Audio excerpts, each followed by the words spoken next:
Hi, I'm Andrew. Welcome to I Can Do That. Today we're going to show you some more advanced techniques with your router.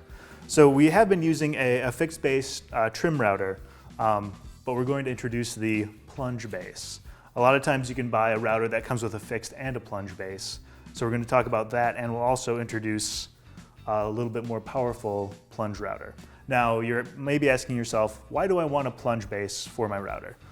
Plunge bases are really good for things where you need to make stop cuts in a piece, like a mortise, or if you don't want to start at the edge of something.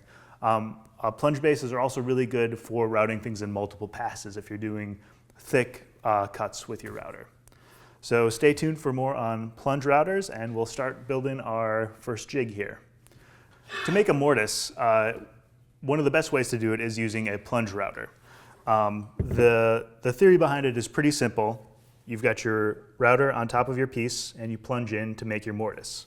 Now, if your router came with an edge guide, that would help you as you move along the side of the length of the board. But it's still a little bit tricky, especially because you're routing in a very thin, precarious area.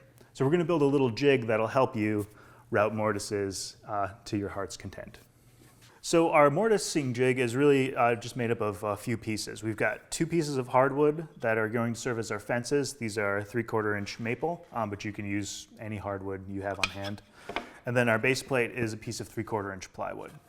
Now the first thing we want to do is to route some slots in the 3/4 inch plywood for our fences to ride in. So we'll do that over here. All right, so the first thing I want to do is lay out where my slots are going to go. I want them roughly 1 inch in from each side of the board, and they're not going to go all the way through, they're going to stop right at the end here. So grab some clamps.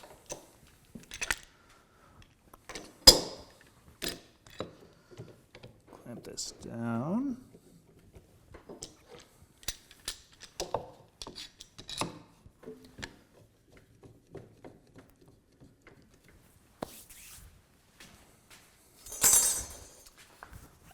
And I'm going to measure in roughly 1 inch here.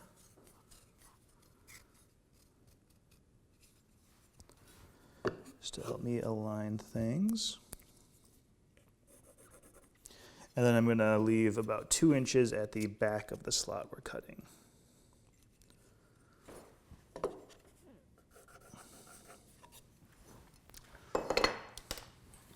Now we'll be using a fixed base router with an edge guide here. Use this to line things up. Need to probably come in just a hair here. So we're using a fixed base router just with a straight cutting bit to cut our slot here. It's a 1/2 inch slot, but you just want to make sure it's big enough for your hardware to slide in. But not too big that it's too sloppy. That's pretty good. So I'm going to route this slot in 2 passes. So the first pass will just be about halfway through, and the second pass will go all the way through.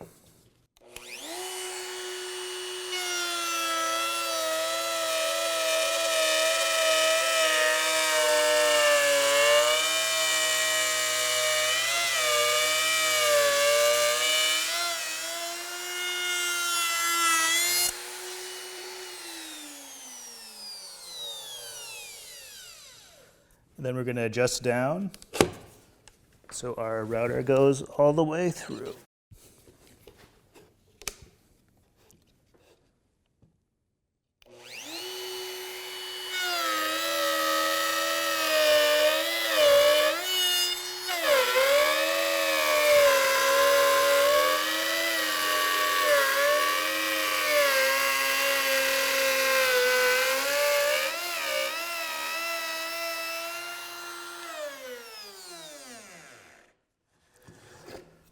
Then we'll flip the board over and route the slot on the other side, doing the same thing. So the next thing we want to do now that we have our 2 slots cut is mark holes for where we're going to drill our fences for their hardware. And I find it's easiest just to mark them in by eye here rather than trying to measure anything. So let's go in, we'll make a little mark sort of in the center of the slot, in the center of each of our fences, and we'll do it on the other side. See those marks there? And then we'll just drill them. So I'm using 1/4 inch hardware, and I've got a drill bit that's just a hair over a size of 1/4 inch, so our hardware will slide in and out relatively easily.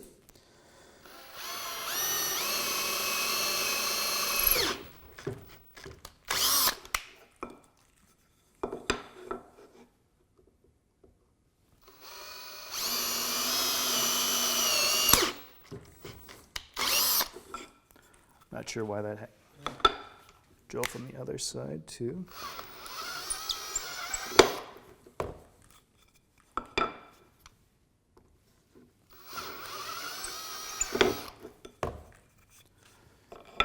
Do the other two and try not to make that happen.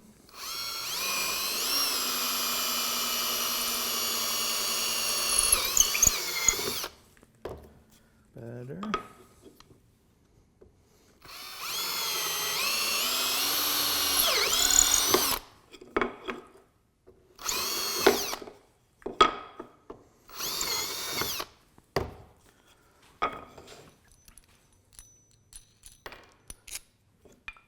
Then our hardware just fits in like so.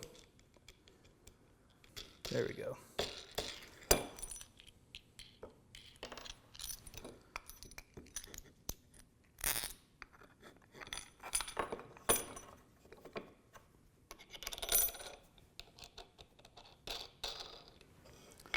Now all we need to do is lay out our base to mount the router.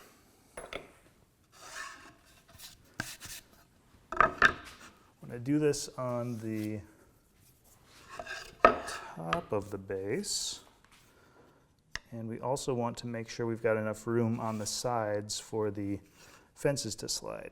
So I'll align that like so. Let's say probably right about there is good. Because the fences are movable, we just want to make sure we've got enough space on each side of the router to adjust the fences accordingly. So we'll go in and mark our holes here.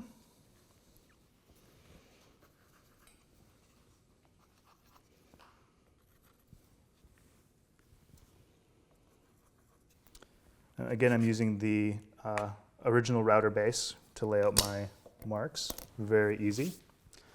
And then I just need to drill some holes.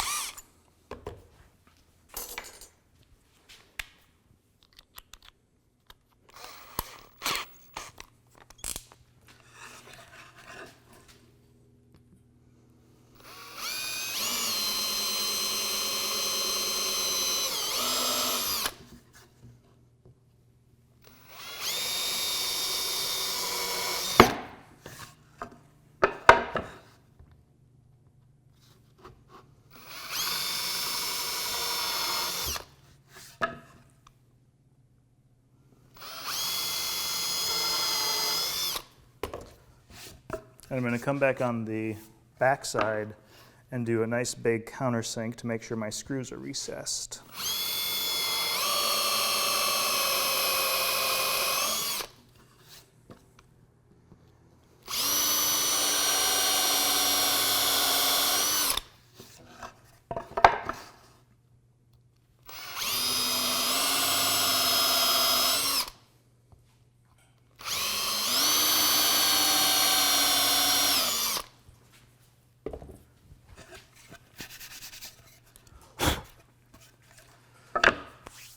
Then I can go ahead and mount my fences and my router.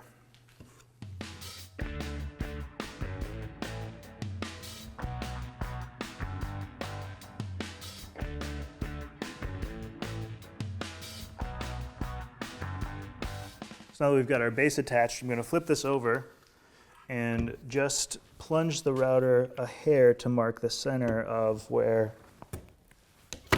our hole should be.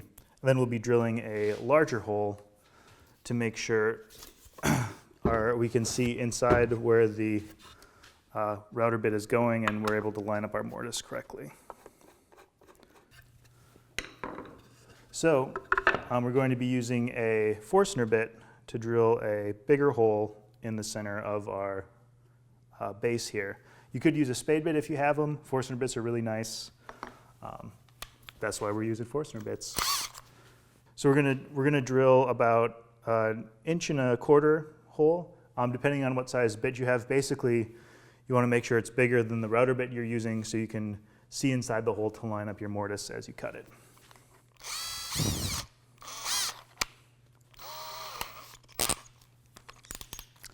So I'm going to get it started on the bench here.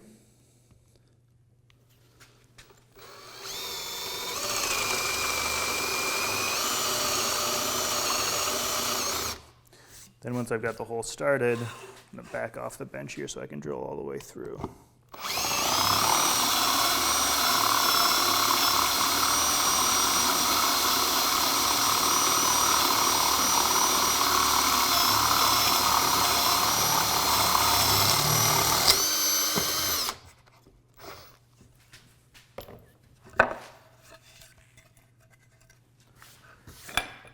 Now we've got our hole, we'll mount our router and start setting up our mortise. I'd just like to take a minute to thank our sponsors for this video, Woodcraft and Titebond. Everything you need to do these router projects and any other woodworking projects is available at your local Woodcraft store or online, including routers, router bits, hardware, router jigs, plywood, hardwood. Anything you need for woodworking is at your local Woodcraft store. And while you can order online, if you've got one in your area, make sure to head on down to the store and chat with their sales employees. And when it comes time to glue your project together, make sure to check out Titebond. They've got a glue for every application. Now back to the show. So now we have our router mounted back on the base with our clearance hole in the center. Throw the fences on here. Now the hardware is just 1/4 inch bolts with some washers and wing nuts.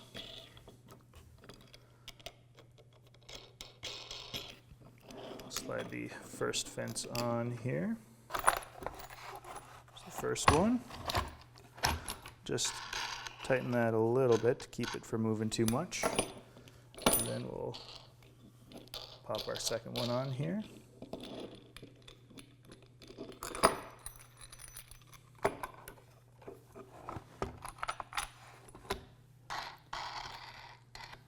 And then we'll set up and mark our mortise. So next we're going to lay out and cut our mortise. First thing I'm going to do is clamp our workpiece firmly in the vise. We want to make sure that it's clamped up far enough above the table so our fences have something to ride along. I'm also going to get it more or less level. The next thing I'm going to do is lay out the start and end point for our mortises. We're actually only going to be cutting one mortise. Then finally, we can take the jig to the piece and start to line it up. The way I do this is I take the bit almost all the way down and lock the plunge. So then it's easy to align the bit in the center of your workpiece. So we'll lock this back fence in place. Nice and tight. And then we'll make sure the front, that looks pretty good.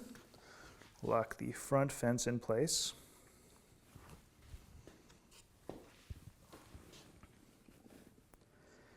And then you can see the jig will just slide alongside your board here.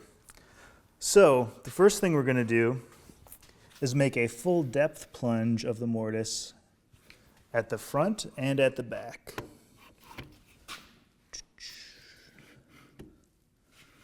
I want to make sure. So we're going to plunge to full depth at the front and the back, and then we'll route out the mortise in multiple passes. All right, here we go.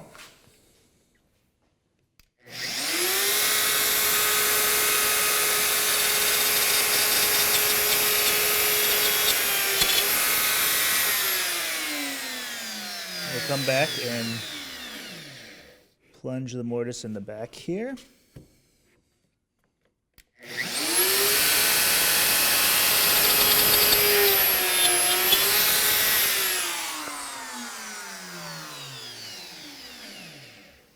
can tell that I went too fast because the wood started to burn there.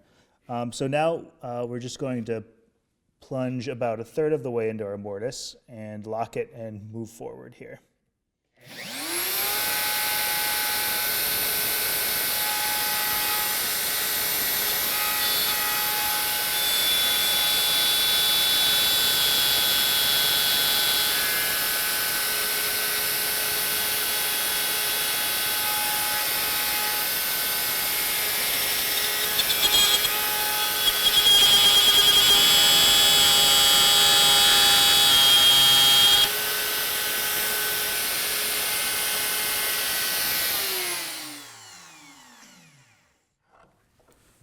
All right, we've got our finished mortise there.